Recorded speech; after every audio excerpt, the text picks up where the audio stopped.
Well, hello there, little ones. Come close. Gather round Grandma now.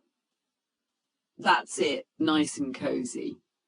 Because tonight, I'm going to tell you the most amazing bedtime story ever told. It's the story of how God made everything, from the stars above to your tiny wiggly toes. In the beginning, there was nothing. No sky, no trees, not even a single sparkle in the sky, just quiet, still darkness. But then God said something powerful. Let there be light. And just like that, poof, light shone bright. God saw the light and said, that's good. He called the light day and the dark night. The first day was done. On the second day, God made the big, beautiful sky. He separated the waters. Some stayed below, some floated high above, and in between, he stretched the soft blue sky. God looked at the sky and said, that's good. The second day was done. On the third day, God gathered the waters so dry land could peek through. He called the dry parts land and the gathered waters seas.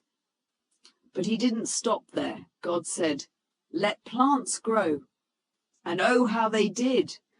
Green grass, juicy apples, tall trees, pink flowers, so many colours and smells. And God smiled and said, that's good. The third day was done. On the fourth day, God lit up the sky with a bright sun to shine during the day, a silvery moon for the night, and millions of twinkling stars to dance above us. He made them to help us count days, seasons, and years, and he looked up and said, that's good. The fourth day was done.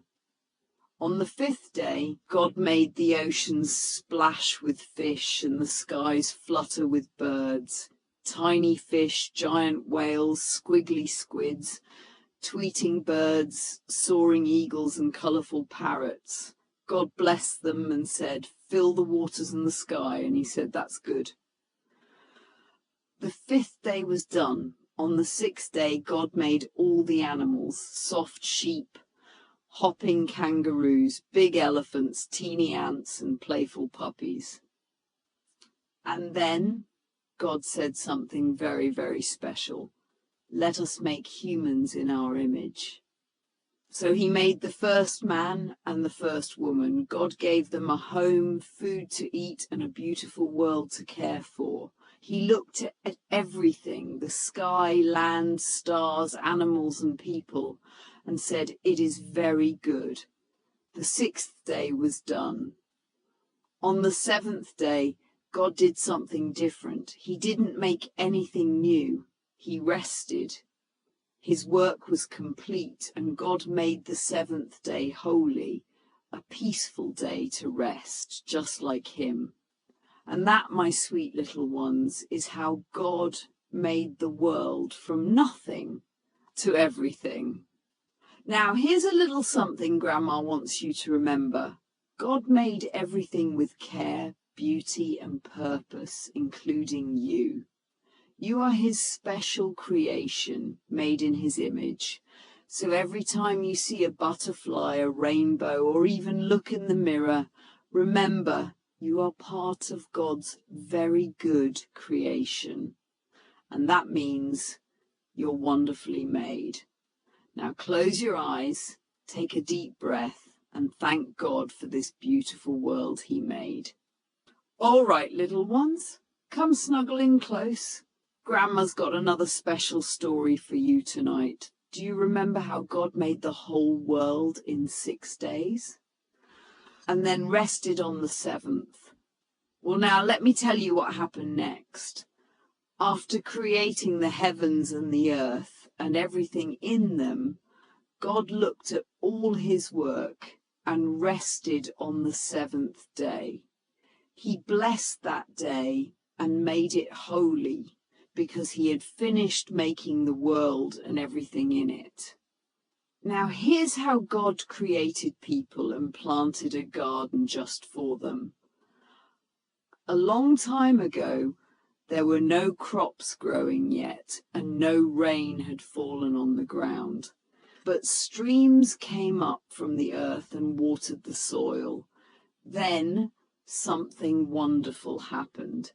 God took some dust from the ground and formed it into a man. He breathed into the man's nose the breath of life, and the man came to life. His name was Adam. God planted a beautiful garden in a place called Eden in the east. It was filled with trees of every kind, some so beautiful and others filled with delicious fruit. Right in the middle of the garden, God placed two special trees, the tree of life and the tree of the knowledge of good and evil. Then God placed Adam in the Garden of Eden to take care of it and work in it. And God gave Adam one clear rule. You can eat from any tree in the garden, but don't eat from the tree of the knowledge of good and evil. If you do, you will surely die. Now God saw that Adam was all alone, and he said, "It is not good for the man to be alone. I will make a helper who is just right for him." So God formed every animal and bird, lions, elephants, chirping birds, and tiny insects, and he brought them to Adam to see what he would name them. Adam gave each one a name, but still none of them were just right as a helper for him. So God caused Adam to fall into a deep sleep. And while he slept, God took one of Adam's ribs and used it to make a woman. When Adam saw her, he was so happy. He said, "This one is bone of my bones and flesh of my flesh. She shall be called woman, for she was taken out of man." And that's why even today, a man and woman join together to become one. Husband and wife. Adam and his wife lived in the beautiful garden. They were both naked, but they weren't embarrassed or ashamed. Everything was peaceful. Everything was good because they were close to God and he was close to them. And that, my dear children, is the story of how God made the very first people and gave them a beautiful home. Now, here's something Grandma wants you to remember. God didn't just make the world. He made us for relationships, to care for each other, to take care of what he gave us, and most of all, to walk closely with him. So be kind to others, take care of it. Always remember that God made you with great love and care. Good night, little ones. Sleep tight, knowing you're part of God's beautiful story.